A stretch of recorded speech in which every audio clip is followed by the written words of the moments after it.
A single glance can burn down an empire, and today that spark began from seat 2A. The Airbus A350 of Lumen Air had just leveled off into the New York twilight. In the first-class cabin, amber light shimmered over crystal glasses, tailored suits, and the gleam of Swiss watches. The scent of Italian leather mixed with expensive perfume, the air heavy with the quiet arrogance of those accustomed to floating above the clouds. In the first row sat Adrian Cross, a tall, dark-skinned man of 43, calmly reading the financial news on his iPad. His charcoal suit fit perfectly around his strong frame, and his Oxford shoes shone like mirrors. No one in the cabin knew that just a few hours earlier, this man had closed a $1.8 billion deal, acquiring a failing robotics company and turning it into the newest jewel in the crown of Onyx Capital Partners, the empire he had built with his own hands from a rented room no bigger than a matchbox. But in this cabin, no one cared about that. All they saw was a man of color in a suit too perfect to belong here. The click of heels stopped before the seat 2A. "Sir," a woman's voice said, soft but edged with suspicion. Brooke Turner, the chief flight attendant, nearly 40, with a smile as thin as a blade. Beneath her carefully painted face was a gaze both professional and doubtful. "Are you sure you're in the right cabin, sir?" The question landed like a cold slap, not because of the words, but because of the look. A look he had seen 1,000 times in 5-star hotel lobbies, corporate receptions, and every room where power and prejudice crossed paths. Adrian looked up, his voice low and steady. "Quite sure. My seat is 2A. Brooke hesitated for half a second, then the fake smile returned. "Of course, but just to be certain, may I see your boarding pass?" The cabin fell silent. A silver-haired man behind him lowered his Financial Times and glanced over. A model pretended to scroll through her phone, but froze mid-gesture. They said nothing, yet their eyes wrote an unspoken verdict. Adrian opened his briefcase, took out his thick boarding pass, and handed it to her. Brooke examined it longer than necessary, turning it over as if hunting for a mistake. "Everything seems to be in order," she said finally, dragging out her words. "We just have to be careful, you know. Sometimes economy passengers wander into the wrong cabin." She walked away, leaving a trail of frost in the air. Adrian closed his eyes and inhaled deeply. Memories flooded in, security guards asking to check his bag at luxury stores, waiters handing the bill to his companion instead of him. Every time, he endured it, knowing that anger only made their prejudice feel justified. He put on Bach, the deep cello notes wrapping around him like armor, trying to detach himself from the small world around him. But peace never lasts long. A light tap on his shoulder. Brooke again, her tone firmer this time. "Sir, your briefcase needs to go in the overhead bin. It can't stay on the floor during takeoff." Adrian opened his eyes. The slim leather case sat neatly under his seat, exactly where regulations allowed. He gestured calmly. "My case is within safety limits. The passenger next to me has a much larger bag." Brooke glanced at seat 2B, where a young tech heir was laughing over a glass of champagne. Her cheeks flushed, then she straightened and said sharply, "Are you refusing to follow my safety instructions, sir?" A question disguised as an order. Adrian stayed silent for a few seconds, then stood up slowly and placed the case in the overhead compartment. Not because she was right, but because he knew reason would never win here. Brooke smiled, victory glinting in her eyes. "Thank you for your cooperation." Adrian sat back down, replaced his headphones, but the music had turned hollow. Anger pressed in his chest, not burning, but freezing, solid, sharp, controlled. Then came fate's third visit. As he spoke quietly on the phone with his London office to confirm the car on arrival, Brooke stopped again by his seat, her tone cutting. "Sir, I need you to turn off your phone immediately. We're about to push back." Adrian ended the call and raised his screen, showing the airplane mode icon. "I've complied with your request, ma'am." Brooke folded her arms, her voice icy. "I don't appreciate your attitude. Since boarding, you've been nothing but problematic." The word problematic fell like acid. A man who built an empire on discipline and precision was now labeled a troublemaker. His tone dropped, his gaze sharp. "You don't have a problem with the bag. You don't have a problem with the phone. You just have a problem with me." There was no space left between them. In that first-class cabin, under the warm golden light, two worlds collided, one built on silent power, the other on borrowed authority wrapped in uniform. When Brooke turned away, her lips tightened. "I'll call the captain," she said. Adrian leaned back, exhaling slowly.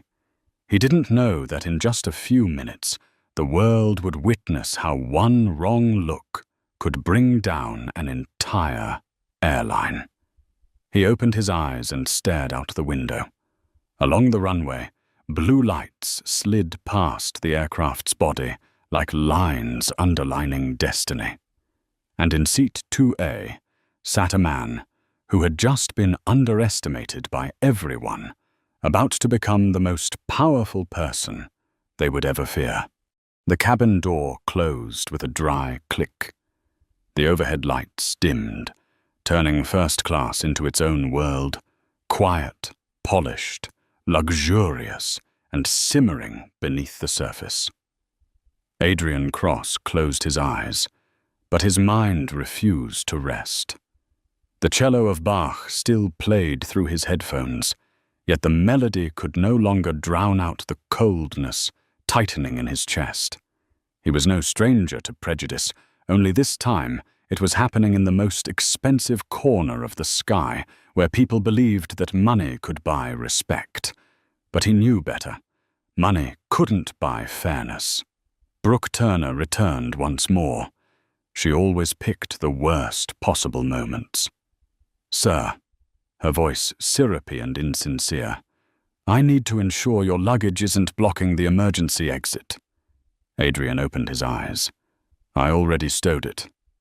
"I'm sorry, but I need to check for myself." She bent down, eyes scanning like a detective searching for evidence. The passenger beside him, the young tech heir, let out a low chuckle and began recording with his phone. A sharp, refined humiliation crawled through Adrian's nerves. Brooke straightened, nodding. "Good. This time it's fine." Her tone carried the smugness of a teacher correcting a stubborn student. Adrian turned toward the window, his fingers tightening slightly around the armrest. Every negotiation tactic, every leadership lesson, every skill in emotional control he had learned from decades of billion-dollar deals, all of it had to be summoned now, just to keep her from seeing his anger. But Brooke wasn't finished. She turned toward seat 2B, leaning closer. "Would you like another glass of champagne, sir?" "Oh, perfect," the blonde man smiled. "Thank you, Brooke." They laughed together, the sound sharp as breaking glass. As Brooke walked away, Adrian heard the man murmur under his breath, just loud enough for him to catch. "Can't believe they let People like that sit up here. Brooke didn't respond. Just a brief silence. But that silence was complicity. Adrian closed his eyes again. Inside his mind, his father's voice echoed, the voice of a man who once worked in a steel mill in Chicago. Don't react with anger, son. That's what they want. Anger proves them right. Results prove them wrong. He took a deep breath, leaned back, swallowing the bitter taste rising in his throat.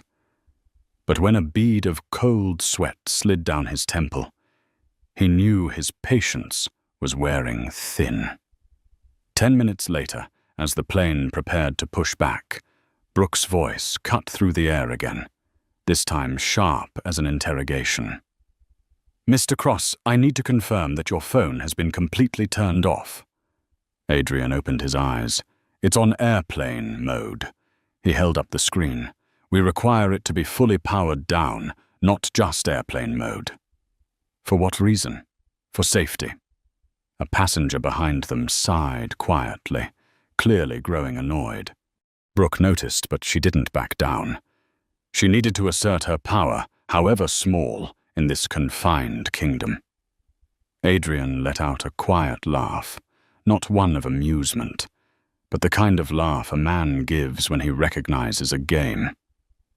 Do you really think I could bring down the plane with a phone call? Brooke inhaled sharply. If you refuse to comply, I'll have to call the captain. Go ahead. The air thickened. Several pairs of eyes turned toward them, watching like an audience at a play. Brooke turned away, lips pressed tight, her steps heavy as she marched toward the cockpit. And in that moment, Adrian knew she wasn't going to ask for help. She was going to find a way to remove him. The cockpit door opened. Captain Thomas Grayson stepped out, tall, broad, shouldered, face expressionless. His voice was firm, professional. Mr. Cross, my crew has informed me that you've refused to comply with instructions and displayed disruptive behavior. We can't proceed with takeoff under these circumstances. Adrian met his gaze. She's lying. I've followed every regulation from luggage to phone protocol. The only issue here is that she doesn't like seeing someone like me sitting here. Grayson squinted. Someone like you? Adrian replied, voice calm and low. Someone who doesn't look like what she's used to seeing in first class. A silence fell. No one spoke, but everyone understood. The captain exhaled. I'll have airport security escort you off the plane.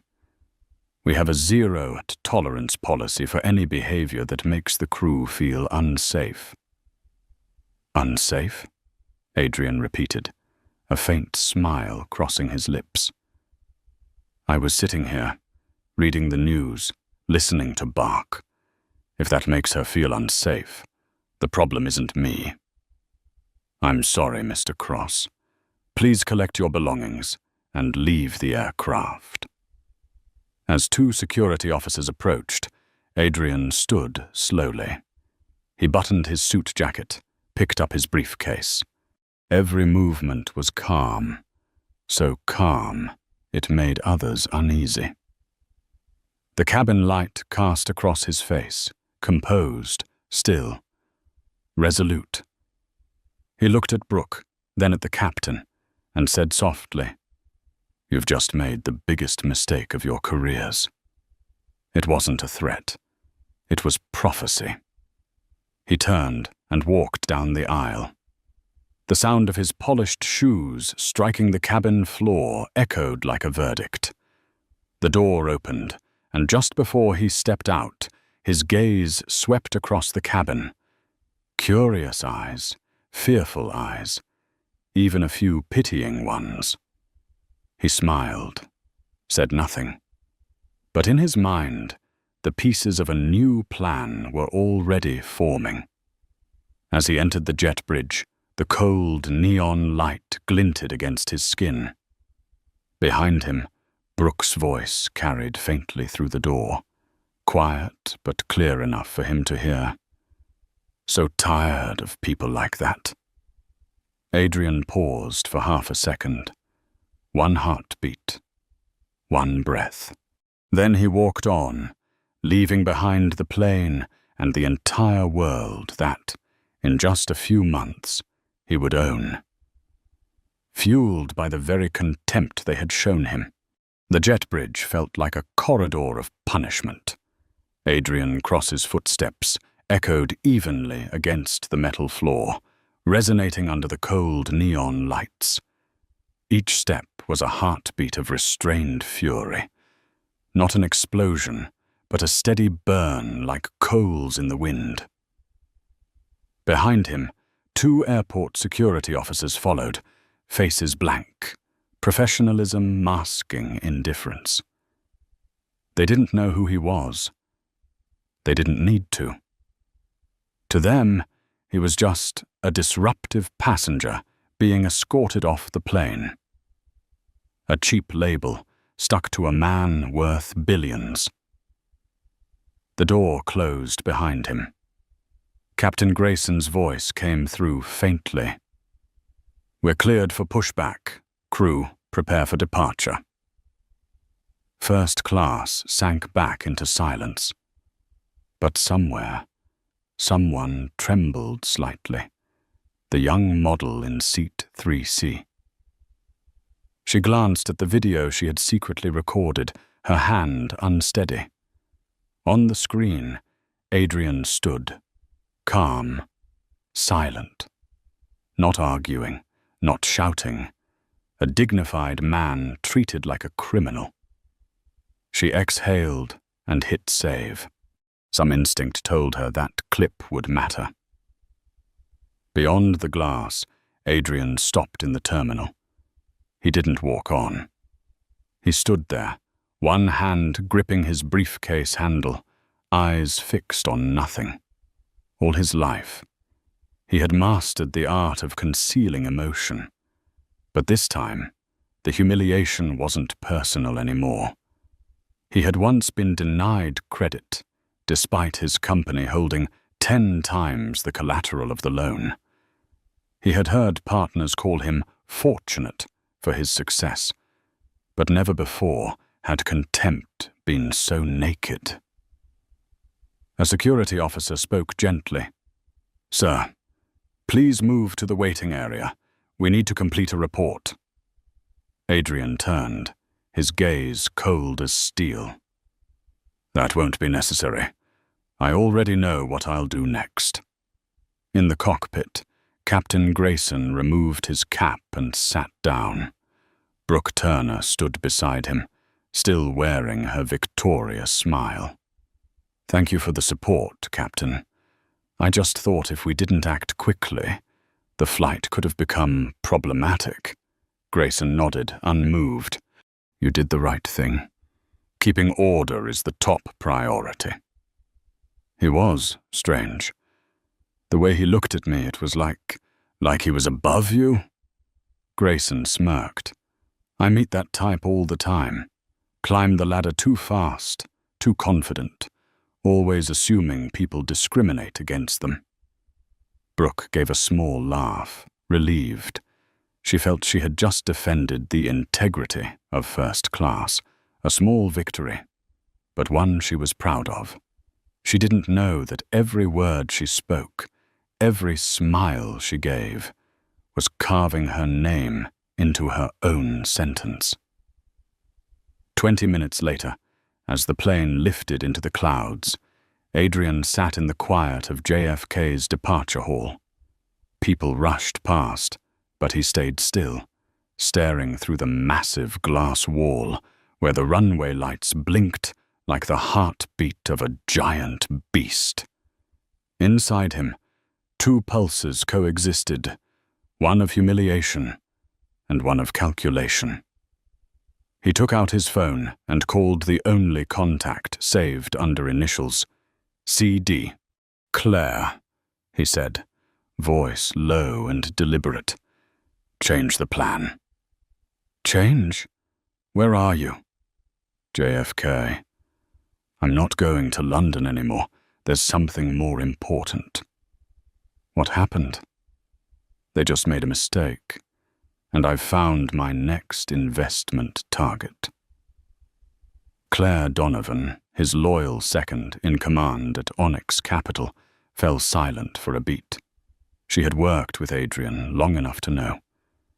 When he said that, it meant someone was about to lose everything. I'll book a suite for you at the Carlyle. Who do you want me to call? Samuel Ortiz. Both of you. 1 hour. He hung up. No anger, no tremor. Only focus remained in his eyes. In New York, at 2 a.m., light rain fell. Inside the suite on the 32nd floor of the Carlyle Hotel, 3 people sat around a walnut table under soft golden light. Adrian sat with his arms folded, his voice calm and razor-sharp. Her name is Brooke Turner. The captain is Thomas Grayson. They work for Lumen Air. I want to know who owns the company. Samuel Ortiz, the legal counsel with glasses and a notebook, looked up. You want to sue? It's a clear discrimination case. We could win big and make headlines. Adrian shook his head. I don't want to win. I want to own. The room fell silent. Claire leaned forward, her eyes catching the spark he had just lit. You plan to acquire them? Adrian replied, his tone unnervingly calm. Not just them. Their parent company. I'm not asking for an apology. I'll demand the right to give orders. Samuel exhaled. Lumen Air isn't big, but their parent company is. A global conglomerate. How do you plan to pull that off? Adrian smiled faintly. The same way I always do. Start with a small mistake, then turn it into a collapse. He stood and walked to the window. Raindrops streaked the glass, reflecting his face, composed, dark, defined between fury and poise. They thought they removed a problem from first class, Adrian said quietly. But what they really did was open the door for the storm. At 30, 5,000 feet, Lumen Air Flight 107 cruised through the sea of clouds. In the cabin, Brooke Turner poured champagne for passengers, her smile relaxed. She didn't know that far below, the man she had just expelled from seat 2A was rewriting the future of her airline, line by line, plan by plan, number by number. And this time he didn't just want his seat back, he wanted the cabin, the crew, and the entire sky. The New York rain fell hard against the glass of the Carlyle Hotel's 32nd floor. Thin flashes of lightning tore through the sky, underlining the decision about to be spoken, the decision that would alter the fate of thousands. Inside the spacious room sat only 3 people. Adrian Cross sat at the center, his back straight, eyes fixed on the window. The golden light reflected off the walnut table, carving sharp lines across his face like a sculptor's blade. Across from him, Claire Donovan, Chief Operating Officer of Onyx Capital, held an iPad displaying a stock chart. Beside her, Samuel Ortiz, the company's legal counsel, flipped through his notebook, pen poised. No one spoke. They were used to this kind of silence, the silence before a tsunami, when Adrian was about to issue an order. He set his glass of wine down, his voice low and unnervingly calm. We're not going to sue. Claire looked up slightly.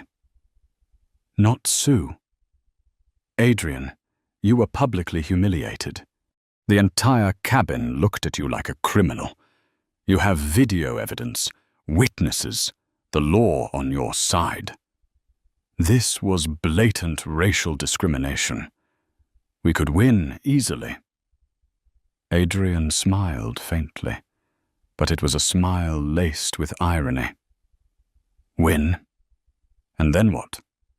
They send me a check, issue a scripted apology, fire one flight attendant, and host a 3-day diversity training seminar. Then everything goes back to normal. They lose a few million. I lose a few weeks. The system stays the same. Samuel interjected.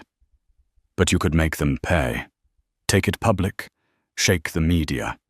Lumen's reputation would collapse. Adrian turned to him, his eyes sharp as a blade.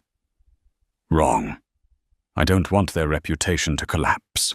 I want them to collapse. The air grew heavy. Claire set her iPad down. Then what are you planning? Adrian rose from his chair and walked slowly toward the window. The city reflected off the glass, a maze of light, rain, and power. Lumen Air is just a doorway. I want to know who's holding the key.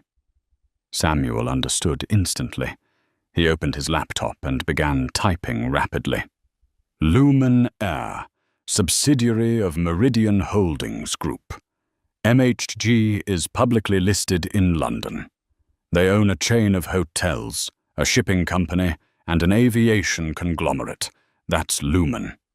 Chairman of the board, Sir Benedict Hawthorne, 60-6, British aristocrat, 3rd generation in a corporate dynasty. Net worth approximately 20 to 5 billion pounds. Adrian nodded slightly. And he thinks he's untouchable.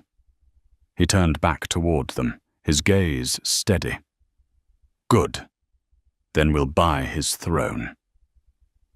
Claire leaned back, her eyes widening with equal parts awe and excitement. You're talking about a takeover? Not an ordinary one, Adrian replied, his voice deep, each word like the strike of a hammer. This will be a ghost hunt. I won't knock on the door. I'll walk through the walls. Samuel frowned. Adrian, Meridian is massive. They control dozens of subsidiaries, shareholders spread across Europe. To buy a controlling stake, you'd need billions. Even Onyx couldn't conceal a transaction that size.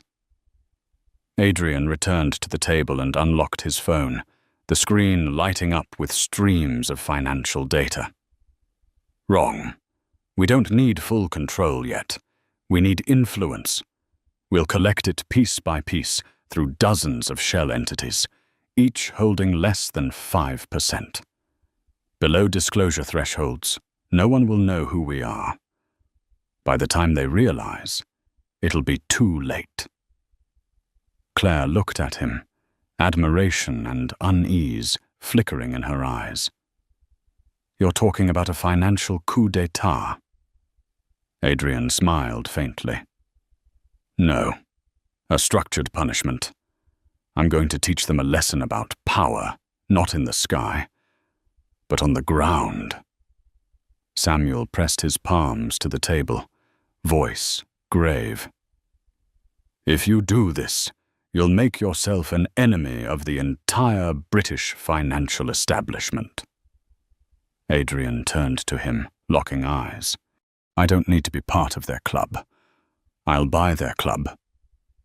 A long silence followed. Outside, the rain intensified, hammering the windows like the applause of fate. Claire opened her laptop, fingers flying over the keys. Fine. I'll have the analytics team trace the entire ownership structure of MHG.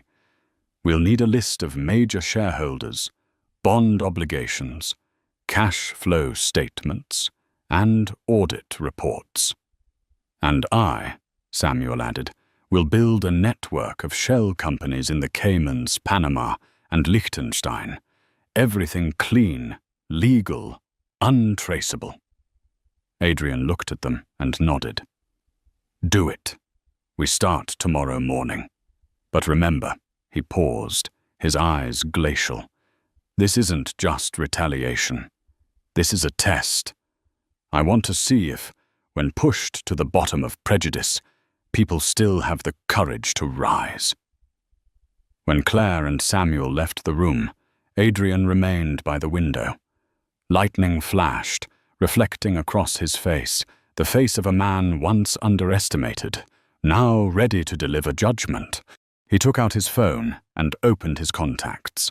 The name Lumen Air, Complaint Depot, appeared. He swiped left and deleted it. Then he opened notes and typed a single line. New target, Meridian Holdings Group. He pressed save, then set the phone down. Outside, the storm raged on, but inside him, another storm had begun to take shape. The storm of calculated revenge, of justice bought with shares. Somewhere far above, at 36,000 feet, Brooke Turner was smiling at passengers, raising a glass of champagne, proud she had preserved the standards of first class. She had no idea that each drop falling into that glass was the first ripple of the tsunami already on its way. The next morning, Manhattan was wrapped in a thin layer of mist. The city moved with its usual rhythm, the honking of cars, the shuffle of footsteps, the hiss of coffee steaming in paper cups. But on the 52nd floor of Onyx Capital headquarters, the air was dense, charged like a laboratory moments before an explosion. Adrian Cross entered the conference room in a dark blue suit and silver-grey tie, his eyes sharp as a scalpel. Across the table sat Claire Donovan and the financial analysis team. Everyone stood the moment he walked in. At the far end of the room, the screen displayed the logo of Meridian Holdings Group, bold gold letters against a black background. Beneath it sprawled a web of charts, diagrams, and interlaced lines. Claire began her report, her voice fast and precise like a bullet. We've completed the sweep. Meridian is a classic British-style conglomerate, heavy on tradition, light on efficiency. Their portfolio consists of 4 main divisions: aviation under Lumen Air, the Imperial Grand Hotel chain, Blue Tide Logistics in maritime transport, and an internal pension investment fund. Total market value, roughly £25 billion, but their financial structure is fragile. Adrian tilted his head slightly, signaling her to go on.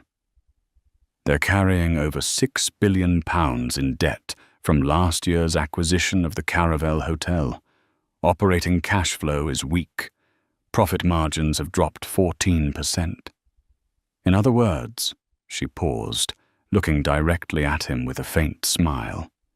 It's a giant beast, fat on the outside, bleeding on the inside.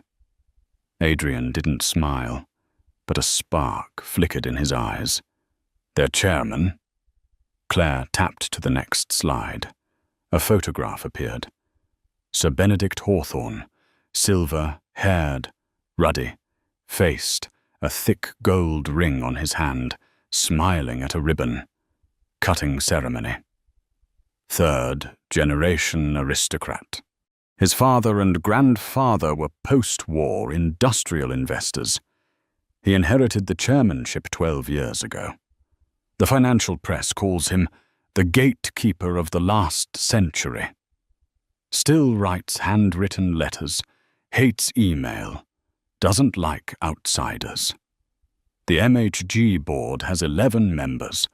8 of them are old schoolmates, relatives, or gentlemen from his hunting club. Adrian leaned back in his chair. An old castle built on prejudice and Scotch. Exactly, Claire replied. And beneath that castle the foundation is cracking. I found evidence of an underfunded pension scheme, nearly £300 million short. They've been propping it up with MHG stock. A 10% drop in share value would render the fund illiquid. Adrian nodded slowly. Good. A weakness that can become leverage. When a man sits on a glass throne, all it takes is one pebble. Samuel entered the room just as the words left Adrian's lips, carrying a thick folder. "And here's the second pebble," he said, placing it on the table. "Meridian's ownership structure is extremely manipulable. 55% of its shares are held by British funds and individuals, none holding more than 6%. The rest is scattered across Northern Europe and the US. If we accumulate small portions, we could reach 15 to 20% without anyone noticing, at least for 6 months. Claire glanced at Adrian, her voice dropping. "You're planning a direct strike at the center?" Adrian rose slowly, walked towards the screen, and with a laser pointer traced the glowing Meridian logo. "No. We'll strike from the shadows. I want them to hear the thunder without knowing when the lightning will hit." The room fell silent. Everyone understood the operation had begun. A plan that could shake London itself. Adrian turned back to the table, his tone crisp with command. Claire was to form Project Raven, a team dedicated to analyzing shareholders and identifying weak links in Meridian's governance structure. Samuel was to build a network of shell companies in 3 financial havens, each acquiring small stakes through multiple exchanges. The communications department, complete silence. No trace leading back to Onyx. He continued, voice measured and firm. "This isn't a transaction. It's a covert war. And every strike must be surgical." Claire looked at him, her eyes filled with both worry and admiration. She knew Adrian wasn't merely seeking revenge. This was a declaration. A man of color once expelled from first class was now preparing to seize the highest seat of a British empire. The meeting ended. Alone in the room, Adrian opened his laptop and pulled up the photo of Sir Benedict Hawthorne once more. In it, the old chairman raised a glass among fellow aristocrats, smiling with self-satisfaction. Adrian stared for a long moment, then murmured, "You won't know who I am until I'm sitting in your chair." Outside, the New York sky turned grey, heavy with a second storm. But inside, Adrian Cross had already begun to ignite another. A storm of numbers, of shares, and of wounded pride. Across the Atlantic, in his oak-panelled office, Sir Benedict Hawthorne sipped his afternoon tea, completely unaware that the empire his family had built over 3 generations was beginning to rot from within, all because of a flight attendant whose name he had never heard. 2 weeks later, deep beneath the Onyx Capital headquarters, a hidden floor known only by its codename, The Forge, glowed under cold blue light. The walls were covered with screens streaming market data from London, Zurich, Frankfurt, and New York. Every moving number pulsed like the heartbeat of a campaign taking shape, a war without blood, one that could bury an empire. In the center of the room, Adrian Cross entered with a slow, steady stride, calm yet so intense that those nearest could feel an invisible pressure radiating from him. Ahead stood Claire Donovan and Samuel Ortiz, flanked by Onyx's most elite financial strategists. Across the main display was a title in stark white: Project Spectre, the Ghost Operation. Claire began the briefing, her tone crisp and unwavering. We'll execute in 4 phases, quietly, without leaving a trace. By the time they realize what's happening, it'll be too late to stop it. Samuel pointed at the cash flow diagram. We've registered 23 shell companies in the Cayman Islands, Liechtenstein and Luxembourg. Each entity will purchase small volumes of MHG shares, rotating across European exchanges. The goal: accumulate 4.9% within the first 3 months, below the disclosure threshold. Adrian listened without interruption. Every figure on the screen beat in sync with his accelerating pulse. Claire continued, by fragmenting transactions and rotating company identities, we'll turn the market itself into a smoke screen. To analysts, it'll appear as nothing more than a mild wave of interest from scattered funds. No one will suspect a single force is consolidating power in the shadows. Adrian gave a small nod, his voice low and cold. The sound of victory is silence. Claire switched slides. The screen filled with Meridian Holdings Group's financial graph, a cascade of red numbers plunging downward. We've located the weak point, the internal pension fund. Sir Benedict has been using MHG stock as collateral to mask a shortfall of hundreds of millions of pounds. If the stock price drops 10%, the fund becomes insolvent. Samuel added, a faint smirk forming. Once that leaks, the media will tear them apart. Adrian folded his arms, eyes glinting like fire in the dark. Good. But we don't need to lie. We only need to tell the truth at the right moment. He raised his head, scanning the room.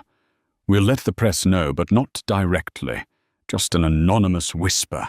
A single article is enough to shake the market. When trust wavers, we strike. The next slide revealed a list of major shareholders, pension funds, investment houses, and veteran fund managers. Claire spoke quickly. Within MHG's board, at least 3 members are dissatisfied with Sir Benedict. The most notable is Natalie Pierce, a new American appointee, whom he publicly dismissed during her first meeting. She's pragmatic, outspoken, and wants reform. We could reach her. Adrian closed his eyes, thinking. An old aristocrat, a woman cast aside. A perfect opening. Find a way to contact her. Not publicly. No emails. I'll meet her myself. Claire smiled faintly. Planning to charm the whole board now? Adrian replied evenly, without a hint of humor. I don't charm people. I show them the future and ask where they want to stand when it arrives. The final screen displayed one colossal figure, 28%. The stake Onyx aimed to control. Beneath it, a single caption read, "When the threshold is crossed, the empire will collapse from within." Samuel's voice lowered. The day we file the 13D, the market will erupt. Sir Benedict will wake up in a world where his power has already been transferred to a man he's never met. Adrian stepped forward, placing his hand on the cool glass of the control console. That won't be the day I take revenge. It'll be the day I reclaim the voice of those who were once told they didn't belong. I want them to understand this. Prejudice has a market price, and I'm buying it. The room fell silent. Only the hum of the servers remained, steady and rhythmic, like the breathing of a beast awakening from its sleep. Claire looked at Adrian, her gaze a mix of awe and unease. "You know, Adrian," she said softly, "if you fail, they'll destroy you. Not just your career, but your name. A man of colour challenging the British aristocracy, they'll never forgive you." Adrian met her eyes, a faint, serene smile crossing his lips, the calm of someone who had long learned to stand in the eye of the storm. "They won't forgive," he said quietly, "but they'll remember. And in history, I'd rather be the one hated for the right reason than loved at the wrong time." Outside, the crimson glow of sunset spilled over the Manhattan skyline. The city blazed to life, and within Adrian Cross, Project Spectre had officially begun. Across the ocean in London, Sir Benedict Hawthorne lifted a glass of port beside his fireplace, smiling at the quarterly profit report, unaware that half a world away, a hand had already begun tugging at the strings beneath his throne. 6 months later, the financial world still appeared unchanged. London buzzed as always with the honking of black cabs, gentlemen in tailored suits, sipping afternoon tea while discussing stocks as if nothing had shifted. But beneath that calm surface, an earthquake had begun to spread. In the basement of Onyx Capital, Project Spectre, the ghost operation, had entered its most dangerous phase. Hundreds of small buy orders, scattered across the exchanges of London, Zurich, and Frankfurt, were being executed through innocuous-sounding entities: North Shore Holdings, Eurovest Partners, Golden Meridian Limited. Each share acquired was a stepping stone in a silent coup.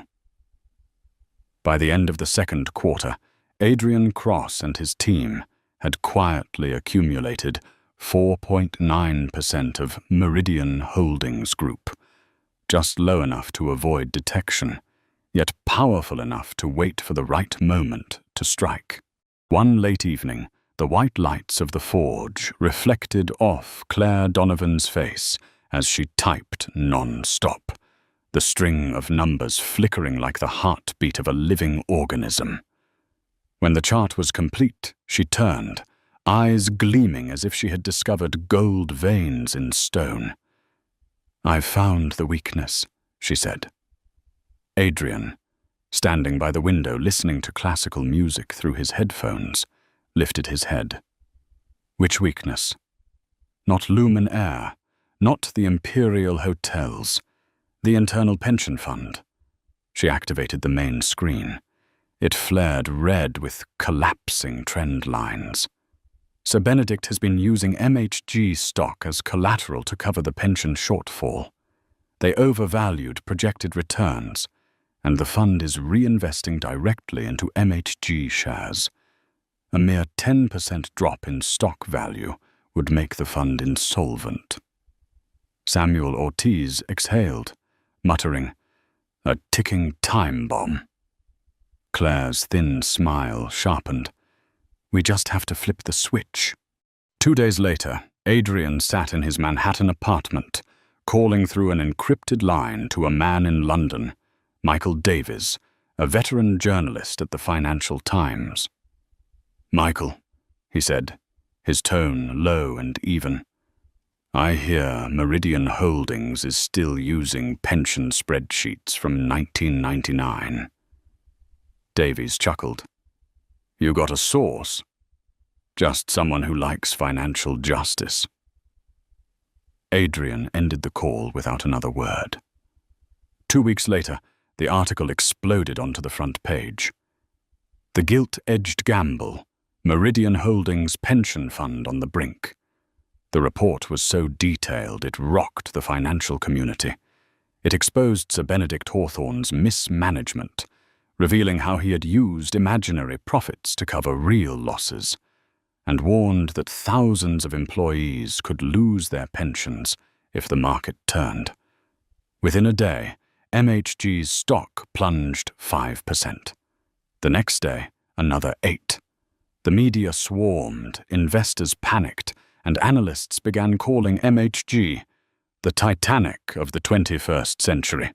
In London, inside his oak-panelled office, Sir Benedict slammed the Financial Times onto his desk. "Who dares do this?" The board sat in silence. A few members lowered their heads, others exchanged nervous glances. No one spoke because they knew the article wasn't wrong. "This is slander," Benedict roared. "Find the source of the leak. I want them crushed." An older board member murmured, "Sir, perhaps we should launch an internal investigation." "Investigate what?"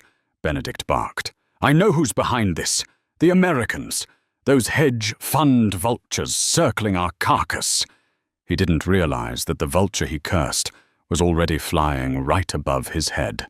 A week later, as the markets spun into chaos, Adrian gave the order, "Begin Phase 2."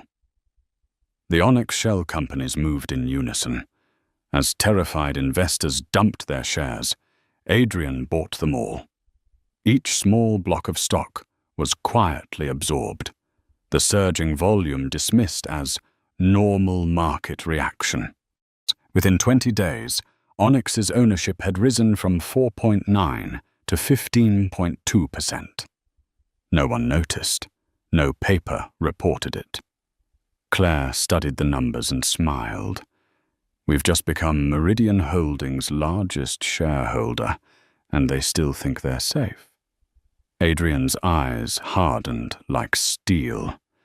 "Now we need an ally on the inside." 3 days later, in Geneva, amid the glass corridors of the Women in Leadership Conference, Adrian Cross approached Natalie Pierce, the only independent female director of MHG, the same woman Sir Benedict had publicly interrupted during a board meeting. "Natalie Pierce," he said, voice deep and steady. She turned, startled. "And you are?" "Adrian Cross, Onyx Capital." He smiled slightly, his gaze sharp enough to read her thoughts. "I'm not here for the conference. I'm here for Meridian's future." Her eyes narrowed. "What do you want from me?" "Not from me," Adrian replied calmly. "From them. They need someone brave enough to save the company from its past." He handed her a sleek black business card engraved with 2 silver words, Onyx Capital. "In 4 weeks, the world will learn that I own 28% of Meridian Holdings. When that day comes, you'll have a choice. Stay with a rotting empire or step into the future with me." He bowed slightly and walked away, leaving Natalie standing in the center of the conference hall, her heart pounding, the lights reflecting off the card in her hand, a proposition both terrifying and irresistible. That night in London, Sir Benedict sat in his office, the firelight flickering across his flushed face. He had no idea that outside, the world who he believed he ruled was already slipping from his grasp, and the enemy he had never met was tightening his grip around him, like a ghost reaching for a throne. 4 weeks later. Morning in London began with mist and cups of mint tea. But at exactly 8:30 a.m., a storm of information swept through Threadneedle Street faster than any rain in the history of British finance. Every major financial outlet lit up with the same headline. Onyx Capital, the American fund founded by Adrian Cross, acquires 28% of Meridian Holdings, launches bid for chairmanship. Within 30 minutes, Meridian Holdings Group's stock price shot upward so violently that trading had to be halted twice. The financial world was stunned, and Sir Benedict Hawthorne, fresh from breakfast at the Royal Club, stood frozen in the mirrored lobby, the Financial Times trembling in his hands. "Who is Adrian Cross?" he asked hoarsely, his voice cracking like glass. No one answered, because everyone was asking the same question. Across the Atlantic, inside Onyx Capital's Manhattan headquarters, the atmosphere was eerily calm.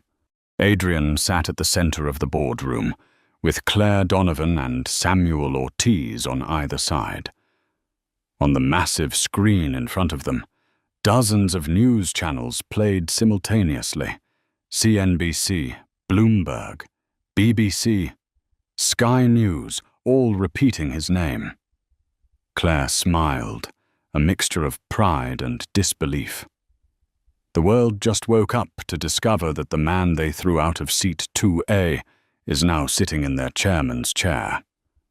Samuel spoke softly, almost like an oath. Project Spectre is complete. They have nowhere left to hide. Adrian remained silent, his eyes fixed on the scrolling headline at the bottom of the screen. Meridian calls emergency meeting. Shareholders welcome Onyx Capital's necessary reform initiative. He inhaled deeply, then exhaled slowly. His voice was calm, but glacial. They wanted a lesson in real power. Now, they'll get one. In London, the offices of MHG erupted into chaos. An emergency meeting was called. Sir Benedict sat at the head of the table, his face pale. Senior executives whispered to each other, while the stock chart flickered red and green on the screen behind them. 28%, Benedict hissed. How? We didn't see them on the shareholder list? A trembling voice answered. They used more than 20 intermediary companies. Sir, the trades were routed through 3 exchanges, entirely legal. Vultures! Benedict slammed his palm on the table, his gold ring clanging loudly. Some American thinks he can buy out 3 generations of my family's home family's legacy over my dead body. That afternoon, he appeared live on the BBC. When the interviewer asked about Adrian Cross, Benedict sneered, Mr. Cross, or anyone like him, comes from a different world. A world of short-term profits, tricks, and greed. We at Meridian stand for tradition, for heritage, for dignity. The interviewer pressed, but your company has stagnated for 7 years. Mr. Cross has a proven record of restructuring global corporations. Investors seem to welcome his leadership. Sir Benedict's face reddened as he interrupted. He doesn't understand. Money isn't everything. There are things like standards, conduct, qualities that people like him. He stopped mid-sentence, but it was too late. The entire country had heard the true meaning behind his words. People like him. By the next morning, that phrase appeared on every front page in Britain. In New York, Adrian Cross rewatched the interview, a faint curve forming on his lips. Not a smile of joy, but the expression of a man watching his enemy dig his own grave. He just made himself the symbol of everything I came to dismantle, he murmured. Thank you, Sir Benedict. Claire nodded. It's time to announce our next move. Adrian turned to Samuel. Draft a letter to all shareholders. Title it, A Pathway to Renewed Value. I'll sign it. The following day, every major investment fund received a 42-page document. Not a single insult, no mention of race or revenge. The tone was analytical, precise, and clinical. The letter dissected Meridian Holdings like a surgeon performing an autopsy, identifying inefficiencies, wasteful spending, and managerial decay. It ended with a message that read, "It is time for Meridian to stop living in the past. I did not come to destroy, but to rebuild. I do not wish to take their legacy, only to prove that a legacy survives only when it evolves." Here, Adrian Cross. Within 48 hours, 82% of institutional shareholders publicly endorsed his restructuring plan. Meanwhile, inside the offices of Lumen Air, the same subsidiary that had once thrown him out of seat 2A, CEO Philip Harrington sat frozen as the name Adrian Cross appeared on his monitor. He pulled out an old complaint file he had once signed, a polite letter of apology and a $500 voucher for the inconvenience. He remembered it vividly, and now understood that the small humiliation he had dismissed as trivial had become the storm tearing through his entire career. That evening, from her apartment overlooking the River Thames, Natalie Pierce called Adrian. Her tone was calm, but slightly trembling. "I read your letter. You're right. This company is rotting from the inside. I'm in." Adrian's voice was quiet, steady. "Good. When the storm breaks, stand firm. We're not just changing the chairman's seat. We're changing the entire board." That night in Mayfair, Sir Benedict Hawthorne sat alone in his oak-panelled office, staring at the television where Adrian Cross's face appeared on CNBC. There was no arrogance in Adrian's expression, no anger, only a still, unwavering confidence that was terrifying in its composure. For the first time in his life, Sir Benedict felt fear. Not the fear of losing money, but the fear of losing his place in a world he believed would always belong to him.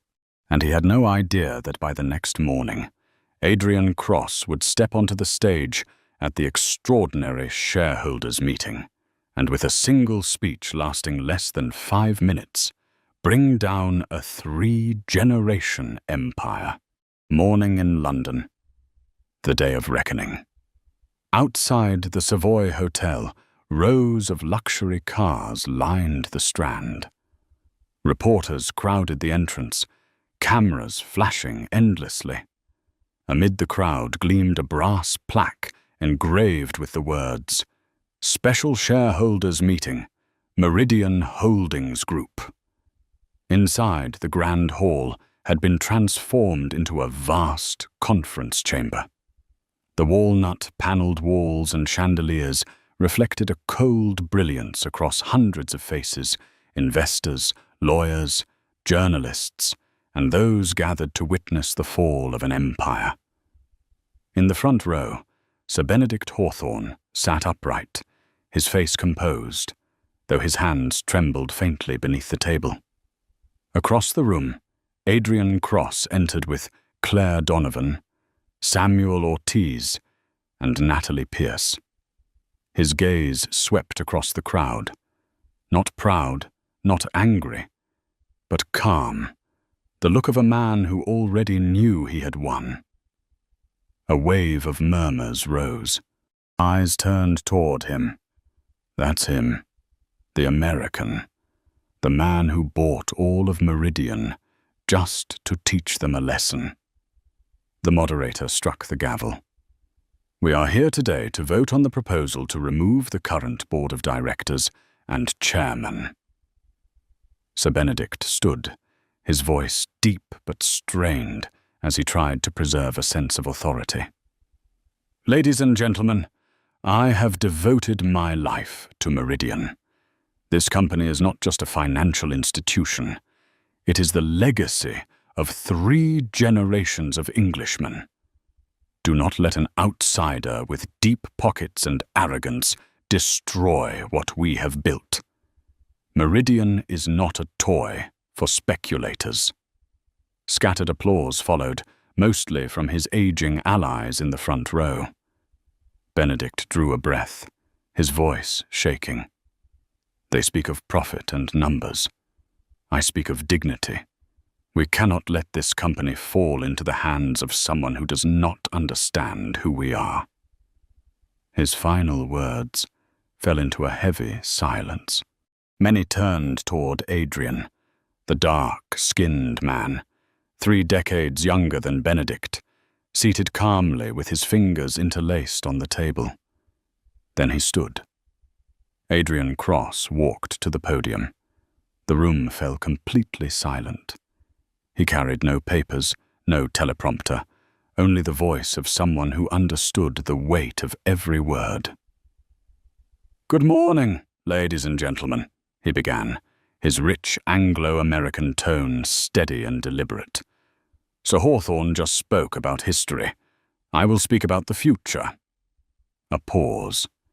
His eyes swept across the room, meeting each face, each wary glance, each flicker of uncertainty. For the past 10 years, Meridian has not been a beacon of the financial world. It has been a museum, a place that displays the past, polished by heritage, but stagnant in vision.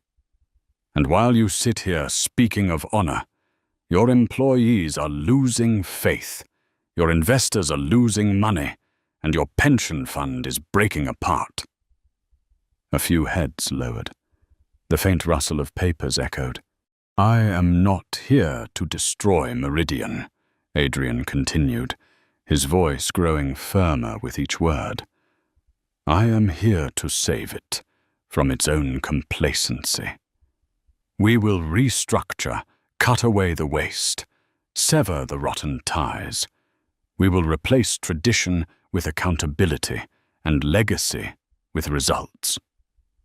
He paused, bowed his head slightly, then delivered the final line. Short, but like a hammer's strike. Because a company deserves to exist only when it treats everyone who walks through its doors with fairness.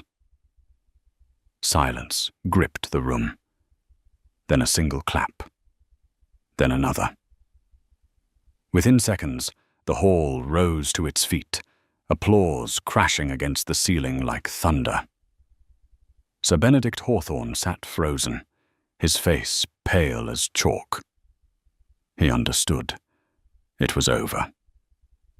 When the voting results appeared on the screen, the number shone clear. 82% in favor of removing Sir Benedict Hawthorne as chairman of the board. The moderator's voice rang like a funeral bell. "Mr. Adrian Cross has been elected as the new chairman of Meridian Holdings Group." The room erupted in noise. Reporters flooded in like a wave. Claire placed a hand on Adrian's shoulder. Samuel smiled with pride. But Adrian remained still, expressionless. He approached Benedict, who slumped in his chair, eyes dim. Adrian leaned down, speaking softly, only for him to hear. "A word of advice, Sir Hawthorne. When you're at the top, learn to bow to those below. Because when you fall, they will be the ones still looking up." Benedict's lips trembled. Who are you?" Adrian looked at him, his eyes glowing under the camera flashes. "I'm just a passenger. The man your airline once told didn't belong in first class." Then he turned and walked away. Outside the Savoy, the press swarmed the steps. As Adrian emerged, microphones thrust toward him. "Mr. Cross, is this an act of revenge? What message do you have for those who doubted you?" He paused briefly, smiling faintly, his voice deep and calm. "Not revenge. A redefinition of justice." He walked on, through the flashes and the frenzy. Above London, the grey clouds began to part, revealing the pale light of dawn. An empire had fallen. A new era had begun. The next morning, the Financial Times opened with a headline stretching across its front page. From seat 2A to the chairman's seat, Adrian Cross and the revolution at Meridian Holdings. In less than 24 hours, the news spread across the world. A man once expelled from first class because of prejudice now held power over the very corporation that owned the airline responsible. It sounded like a novel, except this was real. In the former office of Sir Benedict Hawthorne, the early light fell across a thin layer of dust covering the gold-plated nameplate. On the desk lay a thick envelope containing the internal financial investigation report. The first line, bold and damning, read, "Uncontrolled spending. Personal expenses exceeding £12 million." Benedict had already signed his withdrawal agreement, surrendering all privileges in exchange for avoiding criminal charges. He quietly sold his Cotswolds estate and moved to the coast. The man once hailed as the gentleman of the market was now nothing more than a name erased from the club registry. An old monument had crumbled in silence. Adrian never mentioned him again. Revenge had never been the goal. He only wanted to restore what was right. At Lumen Air, CEO Philip Harrington sat motionless in the boardroom. His phone rang non-stop. On the other end was the new office of the board of directors. The secretary's voice came through, calm and cold. "Mr. Harrington, Chairman Cross would like to speak with you directly." His throat went dry. "Yes, please connect me." A click. Then Adrian's voice came through, low and precise. No introduction needed. "Mr. Harrington, I've reviewed Lumen's recent reports. Profits are down 12%. Customer satisfaction is at its lowest in a decade, and apparently there's an issue with the company's service culture." "Sir, Adrian cut him off, his tone sharp as steel. "I don't want excuses. 6 months ago, you received a complaint letter. You handled it with a $500 voucher. Today, the price of that arrogance is your position. Please give me another chance." "That chance is gone. Clear your office by the end of the day. I want someone who understands that every passenger is an honorary shareholder of this company." Adrian hung up. No satisfaction. Just balance restored. 2 weeks later, he convened a meeting at Meridian headquarters. The screen displayed the full restructuring plan. Leadership changes. Natalie Pierce, promoted to CEO, the first in company history not from Europe. Rebirth of Lumen Air. Full rebranding, a complete redesign of first-class interiors, and a new training initiative titled Respect Above Altitude. The creation of the Cross Horizons Scholarship Fund to support underprivileged students studying aviation and engineering. Adrian spoke during the meeting, his voice deep and steady. "I don't want Lumen to be just an airline. I want it to be proof that fairness can fly." The room erupted in applause.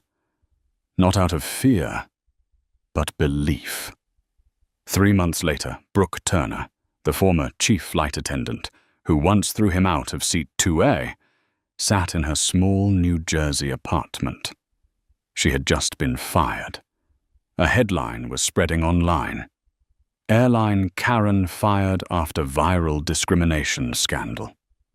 The old video, recorded by the model that day, had suddenly resurfaced. Brooke's face, her tone, her disdainful expression, shared millions of times. Messages poured in, filled with hate. No airline would hire her. No store would take her on. One evening, while watching the news, she saw Adrian on screen, speaking at a global conference on leadership and equality. He never mentioned her name, but every word pierced like a blade. True power is not about removing someone from a seat. It is about building a world where no one ever needs to be removed. Brooke turned off the television. For the first time, she cried, not for losing her job, but because she realized she had become the lesson of a new era. 1 year later. The sky above the Atlantic stretched silver blue. The new Lumen Air A350 glided smoothly at 35,000 feet. In first class, the cabin glowed softly, the interiors pristine. A young flight attendant with warm brown skin and bright eyes smiled as she leaned forward. "Welcome aboard, Mr. Cross. It's an honor to have you with us." "Champagne?" Adrian shook his head gently. "Water is fine, thank you." She nodded and walked away. Adrian rested back into seat 2A, the very seat from which he had once been humiliated. Now it was no longer a symbol of status. It was proof of justice. He looked out the window. The clouds stretched like ribbons of white silk. Below, the world still turned. Prejudice still existed, but at least he had shifted it a little closer to fairness. Adrian closed his eyes. In the quiet cabin, only the steady hum of the engines remained, like the heartbeat of the sky. They threw me out of seat 2A, he thought, and because of that, I learned how to fly higher. The headline on the evening news captured it all, from the man kicked off a plane to the one who bought the sky. No one saw Adrian smile as he read it, because for him, the real victory wasn't in the stock price, the title, or the headlines. The real victory was seeing people once overlooked, as he had been, walk through the doors of first class without bowing their heads. Justice at last had learned to fly. And so the journey of Adrian Cross came to a close, not with applause, not with loud revenge, but with a silence full of power. From a seat that was taken away, he reclaimed the entire sky. From a look of disdain, he built a world where respect no longer needed permission. He didn't just buy back a corporation or replace a chairman. He redefined what power truly meant, that it doesn't live in suits, business cards, or titles, but in how we choose to treat others, even when we have the power not to. Now, every time a Lumen Air flight takes off, people don't just speak of luxury or class. They speak of a lesson that pride can make us soar, but only kindness keeps us in the sky. And Adrian, he still sits there, in seat 2A, quietly gazing out the window, knowing that justice doesn't need to be loud. Because those who once looked down on him now have to look up to see that a man once thrown off a plane could become the one who owns the sky. If this story touched you, leave a like to help spread its message of fairness and dignity. Don't forget to subscribe so you won't miss the journeys to come, where even the smallest wound can spark the fire that changes the world. And drop 3 short words in the comments. Justice takes flight.